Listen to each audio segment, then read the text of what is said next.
नमस्कार, मैं हूं आपके साथ मयंक मिश्रा। देखिए, आज 6 तारीख है। डोनाल्ड ट्रंप ने ईरान को 48 घंटे का वक्त दिया था और ये ड्यूरेशन खत्म हो रही थी 6 तारीख की शाम को 8 बजे तक। लेकिन शायद डोनाल्ड ट्रंप जो हैं वो हमले की हिम्मत नहीं जुटा पा रहे हैं और उन्होंने इसको टाइम लिमिट को बढ़ा के मंगलवार तक यानी ट्यूसडे तक कर दिया है।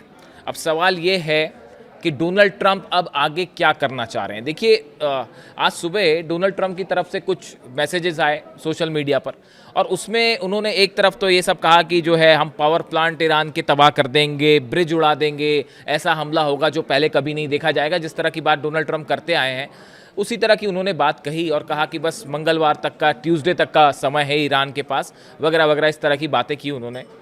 लेकिन उसके साथ उन्होंने ये भी कह दिया कि ईरान से बात हो रही है। देखिए, जैसे ही उन्होंने ये कहा कि ईरान से बात हो रही है, तभी बड़े सारे डिफेंस एक्सपर्ट इस बात को समझ गए थे कि अब शायद डोनाल्ड ट्रंप हमला करने की हिम्मत नहीं जुटा पा रहे हैं, क्योंकि वो अच्छी तरह से जानते हैं, अमेरिका इस बात को अच्छी तरह से जानता है कि अगर ईरान के पावर प्लांट्स पर हमले होते हैं, ब्रिजेस को उड़ा दिया जाता है या ऑयल फैसिलिटीज़ पर हमला होता है तो उसका नतीजा क्या होगा, उसके बाद अरब में क्या होगा, उसके बाद इजराइल में क्या होगा, उसके बाद डिमोना न्यूक्लियर सेंटर पर क्या, नेगेव जो है शिमोन पेरेस न्यूक्लियर सेंटर, उस पर क्या होगा। ये अंजाम को अमेरिका भली भांति समझता है।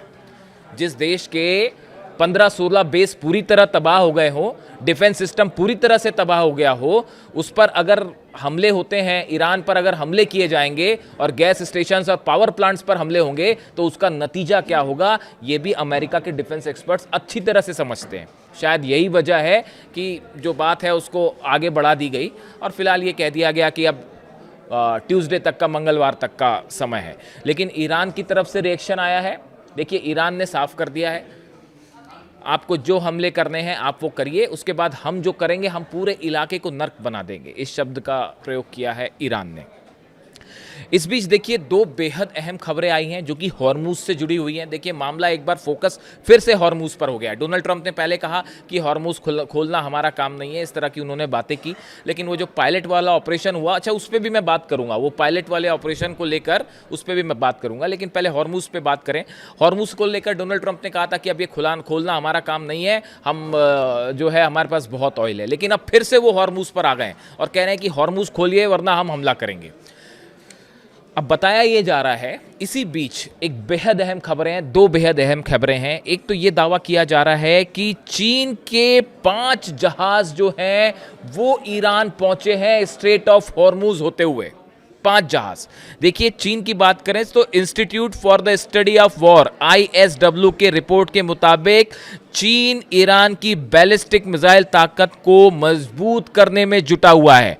और टेलीग्राफ के हवाले से खबर है कि कम से कम 5 बार सोडियम पर क्लोरेट जो केमिकल होता है, इससे लदे हुए 5 जहाज जो हैं वो पहुंच चुके हैं ईरान। उसमें से जो जानकारी है वो भी बड़ी स्पेसिफिक जानकारी है। जो मरीन डेटा के मुताबिक जो जानकारी आई है कि 4 जहाज ऐसे हैं जो चाबार पोर्ट पर खड़े हुए हैं। बड़ी स्पेसिफिक जानकारी है। देखिए, ये कि 4 जहाज जो हैं वो चीन के चाबार पोर्ट पर खड़े हुए हैं और एक जहाज बंदर अब्बास पहुंच चुका है और सब के सब लदे हुए हैं उस सामान से जिससे बनाया जाता है मिसाइल का सॉलिड फ्यूल, सोडियम पर क्लोरेट। मैंने आपको पहले भी बताया था, इस तरह की खबरें पहले भी आई थी कि चीन सप्लाई कर रहा है। अब एक तरफ देखिए, ईरान लगातार मिसाइल्स दाग रहा है और जिस संख्या में मिसाइल दागी जा रही हैं उसी संख्या में तेजी से मिसाइल्स बनाने का काम भी चालू है। और जो मटेरियल है, देखिए, आप जो हमले हो रहे हैं अमेरिका और इजराइल के, वो हमले उन फैक्ट्रीज पे हो रहे हैं जहां मिसाइल्स बनती हैं, उन इंडस्ट्रियल एरियाज को टारगेट किया जा रहा है जहां पे वो सामान बनता है जिससे मिसाइल बनाने के काम आता है। अब इसकी भरपाई कैसे हो रही है? चीन की तरफ से लगातार शिप्स भेजे जा रहे हैं और 5 जहाज इस जंग के बीच में, आप सोचिए, इस जंग के बीच में चीन के 5 जहाज हॉर्मूज पहुंच जाते हैं, 4 चाबार पोर्ट पहुंच जाते हैं, एक बंदर अब्बास पहुंच जाता है और अमेरिका देखता रह गया। अमेरिका के ना जाने कितने वॉरशिप्स खड़े हैं, वो आप भी जान रहे हैं कि कितने सारे वॉरशिप्स खड़े हुए हैं, एयरक्राफ्ट कैरियर खड़े हुए हैं, सब मरीन्स हैं, क्या नहीं है। लेकिन ये चीन के जहाज वहां पहुंच गए, हिम्मत नहीं हुई हमला करने की। और बताया ये जा रहा है, जो मैंने समझने की कोशिश की, कि करीब 1000 से 2000 के बीच मिसाइल्स बनाने का सामान अभी फौरन भेजा गया है और वो जहाज़ से वो हटा के कारखानों तक पहुंचना भी शुरू हो गया। देखिए, एक तो ईरान की जो मिसाइल सिटीज़ हैं, इसके बारे में ये एक रहस्य से कम नहीं है अमेरिका के लिए। इस तरह की खबरें आती हैं कि हमने ये बेस उड़ा दिया, वो बेस उड़ा दिया, हमने लॉन्चर्स तबाह कर दिए, उसके बावजूद रोज़ 200 से 250 मिसाइल्स दागी जा रही हैं। किसी तरह से नंबर्स में कमी नहीं आ रही है। अब तो अमेरिका जो है, बड़े सारे एक्सपर्ट्स कहते हैं कि अमेरिका बस इसी इंतज़ार में बैठा हुआ है कि भाई इनकी मिसाइल्स ख़त्म कब हो। मैं आपको एग्जैक्ट नंबर बताऊंगा कि क्या एक्सपर्ट्स मान के चलते हैं कि कितनी मिसाइल्स हैं ईरान के पास और कितने वक्त तक जंग लड़ सकता है। अभी जो फिलहाल खबर है कि करीब 1 से 2,000 मिसाइल्स बनाने का सामान जो है वो सोडियम परक्लोरेट भेज दिया गया है, और जिससे तेज़ी से मिसाइल्स बन रही हैं। ड्रोन तो बन रहे हैं, वो अलग बन रहे हैं। वो 200 से 250 ड्रोन रोज़ बनते हैं। अंडरग्राउंड बड़ी सारी फैसिलिटीज़ है ईरान की, और वो लगातार बनते हैं और सप्लाई भी हो रहे हैं। तो एक तरफ हमले भी हो रहे हैं, दूसरी तरफ सप्लाई का काम भी चल रहा है। वो मिसाइल सिटीज़ की तस्वीरें देखी होंगी आपने। तो देखिए, एक बड़ी मदद हो रही है सीधा इस जंग के बीच में चीन की तरफ से। खबरें तो इस तरह की भी हैं कि कई जो मिसाइल्स ऐसी हैं जो फायर की गई, जो बिल्कुल चीन की टेक्नोलॉजी पर आधारित हैं। इस तरह की भी खबरें हैं। अब इसके अलावा देखिए, ये जो जहाज़ जो आए, ये जहाज़ जो है ईरान शिपिंग लाइंस IRISL से जुड़े हुए ये जहाज़ हैं, जो कि संभवतः या तो समुद्र में चीज़ें ट्रांसफ़र की गई कि ईरान का जहाज़ कहीं समुद्र में आता है, या फिर चीन के जहाज़ हैं, चीन का फ्लैग लगा हुआ है, इसलिए उसको अमेरिका ने उसको निशाना नहीं बनाया। एक तो डोनाल्ड ट्रंप चीन जाने वाले हैं, इस तरह की प्लानिंग कर रहे हैं। शायद वो ये सोचते हैं कि चीन जाके ही ईरान को किसी तरह से काबू में किया जाए, और इस तरह की भी कोशिश हो सकती है। तो ईरान के चीन के जहाज़ पर तो हमला करने की कोई संभावना ही नहीं है, ये हम हिम्मत कतई नहीं करेंगे डोनाल्ड ट्रंप। तो एक बात ये हो गई। इसके अलावा एक और बेहद अहम खबर आई है, जो कि खबर है नॉर्थ कोरिया से जुड़ी हुई, किम जोंग उन से जुड़ी हुई। बार बार ये पूछा जा रहा था कि भाई किम जोंग उन की एंट्री कब होगी, क्या किम जोंग उन जो है किसी तरह की मदद कर रहे हैं, इस तरह की बात आई है। अब देखिए, एक खबर सामने आई है, जेरूसलम पोस्ट ने ये खबर छापी है, और खबर किसके हवाले से है?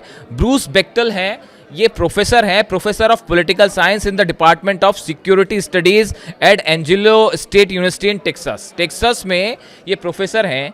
इनका कहना ऐसा है, इन्होंने ये दावा किया है कि North Korean intermediate range ballistic missile यानी IRBM with a range of 2500 to 4000 kilometres range जो है, ये प्रोवाइड की गई है ईरान को। देखिए, ये बेहद बड़ा दावा इन्होंने किया है। North Korea is the seller and Iran is the buyer. ये ब्रूस बेक्टल जो है, इनकी तरफ से ये बात कही गई है। अब इनका कहना ऐसा है, जो इन्होंने दावे किए और जो खबरें हैं आगे, कि डिएगो गार्सिया पर जो 2 मिसाइल्स फायर की गई थी ईरान की तरफ से, दोनों IRBM थी, intermediate range ballistic missiles fire की गई थी। इनका दावा है, जो ब्रूस बेक्टल हैं, ये वॉर एक्सपर्ट्स भी हैं, पॉलिटिकल साइंस के प्रोफेसर भी हैं, ये नॉर्थ कोरिया और उससे जुड़े जो मामले हैं उसके अच्छे खासे जानकार माने जाते हैं। इनका कहना ऐसा है कि ये जो दोनों IRBM फायर हुई डिएगो गार्सिया पर, ये प्रोवाइड की थी नॉर्थ कोरिया ने। अब ये कब प्रोवाइड की गई, इसका एग्जैक्ट टाइमलाइन सामने नहीं है। या तो वो टेक्नोलॉजी प्रोवाइड की गई और उस पर मिसाइल्स बना के फायर की ईरान ने, और या फिर सीधी सीधी मिसाइल्स दे दी गई। देखिए, वो ये भी कह रहे हैं, he added that Iran's new Shahab 3 missile is almost an exact copy of the North Korean Nodong. जो नॉर्थ कोरिया की नोदोंग मिसाइल है, जो शहाब 3 मिसाइल है ईरान की, वो एग्जैक्टली वही टेक्नोलॉजी पर काम करती है जो नॉर्थ कोरिया की नोदोंग मिसाइल पर काम करती है, जो उसी की तरह है। और ये अब दावे हो रहे हैं। देखिए, ये दावे कब से होने शुरू हुए? जब से ये अमेरिकन प्लेन्स गिरने शुरू हुए।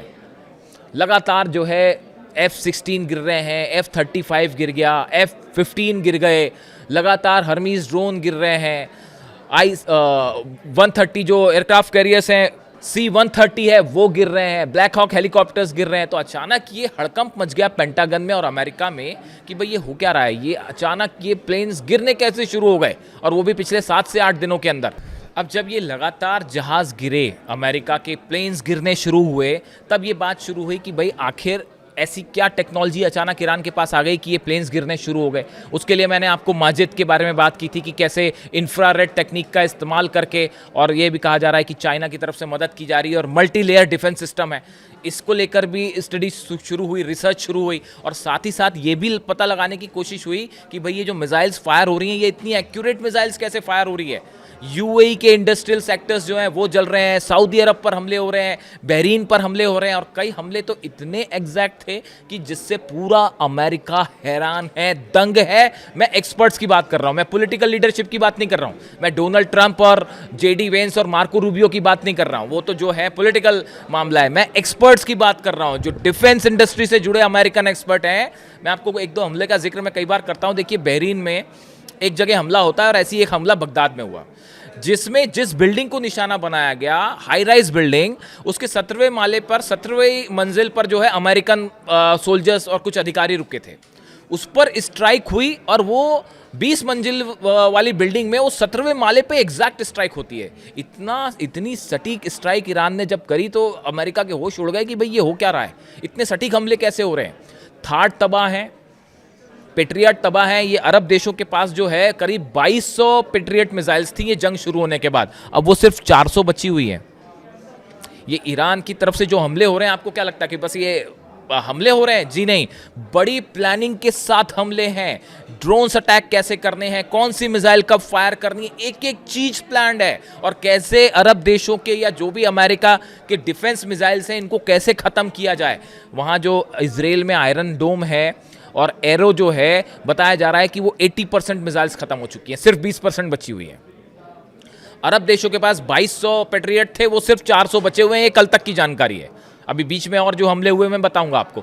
तो बड़े स्ट्रैटेजिकली हमले हो रहे हैं, और चाइना और नॉर्थ कोरिया की तरफ से, अब इसमें कोई शक नहीं, ये दावे अमेरिकन कर रहे हैं, अलग अलग अखबारों में ये दावे हो रहे हैं, ये बात मैं नहीं कह रहा, वेस्टर्न मीडिया इस बात को लेकर दावे कर रहा है। यानी कहने का मतलब ये है कि अगर इन हालात के बीच में चीन के 5 जहाज हॉर्मूज पहुंच जाते हैं, चाबार पहुंच जाते हैं, तो इसका मतलब यह है कि अमेरिका को बड़े स्तर पर घेरने की तैयारी हो चुकी है कि अगर ग्राउंड ऑपरेशन करते हैं तो क्या होगा। मैं आपसे एक बात और करना चाह रहा हूं। आपने कल देखा होगा, पूरी दुनिया में इस बात की चर्चा थी भाई कि ईरान में अपने जो दूसरा पायलट बचा था उसको अमेरिका जो है वो ऑपरेशन करके ले आया, बचा के ले आया। ठीक है, बचा के ले आया।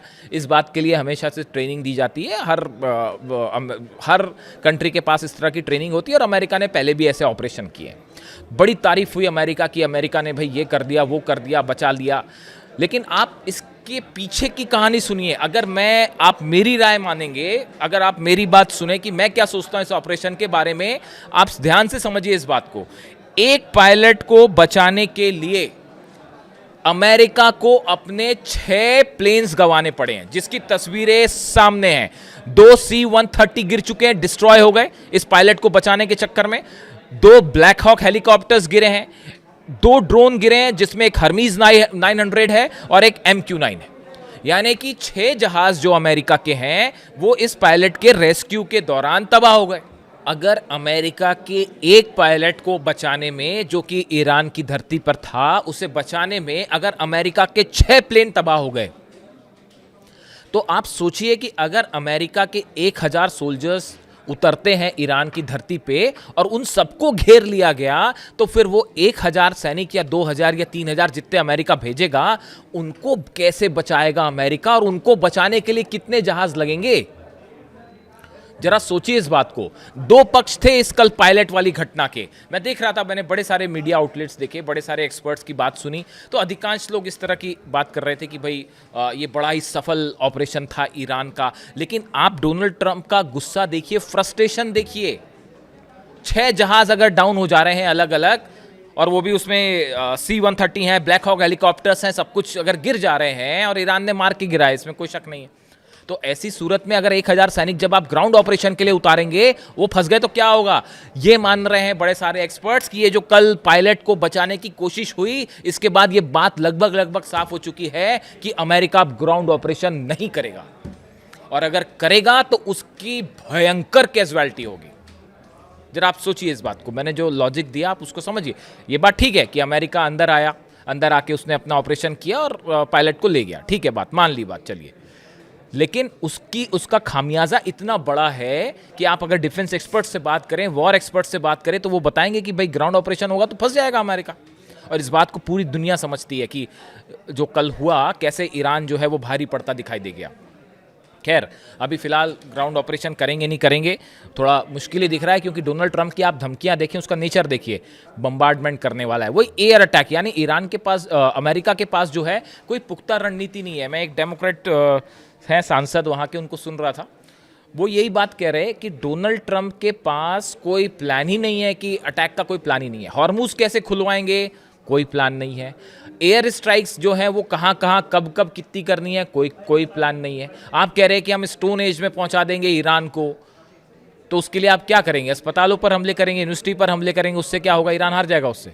मतलब ये तो सोच भी बड़ी हैरान करने वाली है। और यहाँ तक कि अमेरिका में डेमोक्रेट बड़े सारे सीनेटर्स जो हैं वो ये कह रहे हैं कि हॉर्मुज खुलवाना है तो ईरान को डरा धमका कर हॉर्मुज नहीं खुलवाया जा सकता। ये अमेरिका के डेमोक्रेट्स जो है सांसद हैं वो ये बात कर रहे हैं। तो यही बात अब तक अगर डोनाल्ड ट्रंप को समझ नहीं आई तो आप कैसे डील करेंगे? अब देखिए वो एक नई बात शुरू हो गई है फिर से। ये पिछली बार भी यही शगुफा था कि पाकिस्तान के जरिए जो है वो ईरान से बातचीत करने की कोशिश हो रही है, इस तरह के दावे हो रहे हैं। ये कुछ नहीं है, ये जो टाइमलाइन दी थी शाम को 6 तारीख की शाम को कि 8 बजे वो पूरी हो रही थी। 8 बजे के बाद आप हमला करेंगे। अगर ईरान के आपने एनर्जी सेंटर्स पर हमले किए, उसके बाद सऊदी में क्या होगा, उसके बाद यूएई में क्या होगा, बहरीन में क्या होगा, इराक में क्या होगा, जॉर्डन में क्या होगा, कुवैत में क्या होगा, इजराइल में क्या होगा, उसका अंदाज़ा भी लगाना होगा आपको हमला करने के पहले। ईरान उस समय क्या कर रहा होगा, ये भी बात तो सोचनी होगी आपको। तो अब इसीलिए जो बताया जा रहा है कि ये फिर से एक शगुफा छोड़ दिया कि पाकिस्तान के ज़रिए बातचीत हो रही है, और इस तरह की जो बातें हैं कि अच्छी बातचीत हो रही है, और ईरान की तरफ से हर बात बड़ी साफ साफ लहजे में कह दी गई है। टेम्प्रेरी सीज़ फायर, कोई इस तरह की कोई बात ही नहीं है। ये मतलब एक ख्याली पुलाव है जो बस कभी भी जो है आपको ऐसा लगा कि भाई अब तो फंस गए, अब कैसे हमला करें, टाइमलाइन दे दिया हमने हमला करने का, तो हमला करें नहीं करें फंस जाएंगे, तो बोले जी बातचीत हो रही है। तो इसके अलावा और कोई उसकी सच्चाई नहीं है। मैं आपको पहले ही कह चुका हूँ, ईरान की सेना की तरफ से जब तक ये बात नहीं कही जाए कि हम बात करेंगे, तब तक आप किसी बात पर विश्वास ही नहीं करिए। जब तक अब्बास अराक्ची विदेश मंत्री नहीं कहते ईरान के, तब तक किसी बात पर कोई मतलब नहीं है किसी खबर का।